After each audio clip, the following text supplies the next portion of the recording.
নমস্কার। অনেকেরই পায়ের তলায় জ্বালা করে থাকে, তো এটা কী জন্য হয় আর এর জন্য কী করতে হবে আপনাদের সঙ্গে আজকে সেগুলি আলোচনা করব।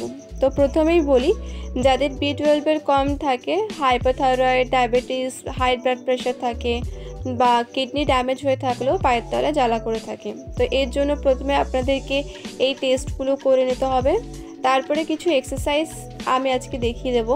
পায়ের তলায় এরকম একটা রেজিস্ট্যান্স ব্যান্ড বা টাওয়ালও আপনারা ব্যবহার করতে পারেন। রেস্ট করে ওপরের দিকে ব্যান্ড বা টাওয়ালটাকে টানতে হবে, এতে পাটা ঠিক সামনের দিকে এরকমভাবে আসবে, পায়ের তলায় কিছুটা স্ট্রেচ ফিল হবে। এরকমভাবে আপনাদেরকে 10 বার করতে হবে আর এটাকে রিল্যাক্স করে দিতে হবে। এরপরের এক্সারসাইজ হচ্ছে দুটো পা সামনের দিকে রেখে একটা পাটাকে ঠিক এরকমভাবে তুলে 10 সেকেন্ড মতন হোল্ড করতে হবে, আবার নামিয়ে দিতে হবে। অপর পাটাও এরকম 10 সেকেন্ড মতন ওপরের দিকে তুলে হোল্ড করে আবার নামিয়ে দিতে হবে। এতে আপনারা কিছুটা রিলিফ পাবেন।